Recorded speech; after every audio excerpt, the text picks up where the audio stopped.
নমস্কাৰ বন্ধু বান্ধৱীসকল, ইয়াৰ ৰাতি বাজিছে 10টা। এয়া দোকান বন্ধ কৰি আহিলোঁ আৰু স্কুটিৰ চাবিটো লৈনো ক'লৈ গৈ আছোঁ দেখাওঁ। এয়া ঘৰৰ পৰা ওলালোঁ, এয়া ৰাস্তা দেখিছেনে? ৰাতি টাইমতো এনেকুৱা একদম ধুনীয়া মানে হৈ থাকে। আৰু মই এনেকুৱা এখন দোকানত আজি গৈছোঁ, যিখন দোকান পোৱাৰ পিছত মানে মই পাহৰিয়ে থাকোঁ মই যে মানে দিল্লীত আছোঁ। অসমৰ গোটেইখিনি বস্তু পোৱা যায়। এয়া চাওকচোন, এয়া কলডিল দৰাই আছোঁ মই। কলডিল বোলো খাওঁ, কিন্তু কলডিলটো এতিয়া কেনেকুৱা কলডিল তিতাই ওলাই নাই, গতিকে নিকিনিলোঁ। তাৰপিছতে আৰু ইয়াত পচলা আছিলে। তাৰপিছত এইটো হ'ল জাতিলাও। লাও ইয়াতো পায়, কিন্তু জাতিলাও সোৱাদটোৱে বেলেগ নহয় জানো। ইয়াত চাচোন কল পচলা, তাৰপিছত পকা কঁঠাল আছিলে।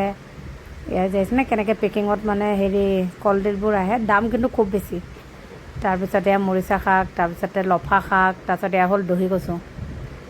এনেকৈ মানে বস্তু বিহৰণিবিলাক মই লৈ থাকোঁ আৰু।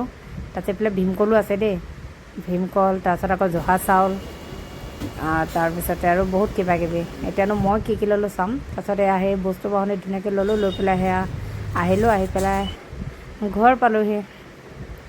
আৰু এই দোকানখন থকাৰ পৰা যে মোৰ ইমান সুবিধা হৈছে।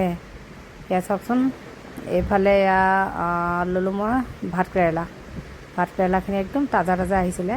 তাৰপিছত দ্বিতীয়তে মই ল'লোঁ এইখিনি হ'ল ঢেকীয়া শাক। গতিকে ভিডিঅ'টো কেনেকুৱা লাগিল জনাবচোন দেই।